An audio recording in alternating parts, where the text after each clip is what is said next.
சின்ன ட்ரக்கிங் எக்ஸ்பீரியன்ஸோட பசுமையான காட்சிக்கு நடுவில் முருகரை தரிசிக்கணுமா? அப்போ இந்த வீடியோ உங்களுக்கு தாங்க. இந்த மாதிரி ட்ராவல் கண்டென்ட்டுக்கு நம்ம எஃப்எம் விளாக்கிக் சேனலை சப்ஸ்கிரைப் பண்ணி வச்சுக்கோங்க. கூகுள் மேப்பில் நீங்கள் பசுமை மலை முருகன் கோவில்னு சர்ச் பண்ணிங்கன்னா எக்ஸாக்டிங் லொக்கேஷன் வந்துடலாங்க. செஞ்சிலேருந்து 18 கிலோமீட்டரும் திருவண்ணாமலையிலேருந்து 57 கிலோமீட்டர் தொலைவில் அமைஞ்சிருக்கிறதாங்க இந்த பசுமை மலை முருகன் கோவில். கீழே பார்த்தீங்கன்னா இரட்டை விநாயகர் 15 அடி வேல் இருக்குங்க.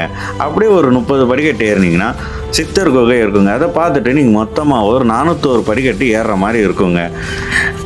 சின்ன ட்ரக்கிங் எக்ஸ்பீரியன்ஸோட நீங்கள் மேலே முருகரை தரிசிட்டு வரலாம். இந்த மலை பார்த்தீங்கன்னா மூலிகை மலை என்று அழைக்கிறாங்க. அது மட்டும் இல்லாமல் அருணகிரிநாதர் திருப்புகழ் பாடிய பசுமை மலை என்றும் அழைக்கிறாங்க. இவ்வளவு சிறப்பு கொண்ட முருகரை நீங்கள் தரிசிட்டு போங்க. நம்ம எஃப்எம் விளாக்கிக் சேனலை சப்ஸ்கிரைப் பண்ணி வச்சுக்கோங்க. அப்படியே பக்கத்தில் இருக்கிற பெல் ஐக்கனை கிளிக் பண்ணி வச்சுக்கோங்க. யூடியூப்பில் ஃபாலோ அண்ட் சப்ஸ்கிரைப் பண்ணி வச்சுக்கோங்க. அடுத்த ஒரு வீடியோவில் சந்திக்கிறேன். பாய்.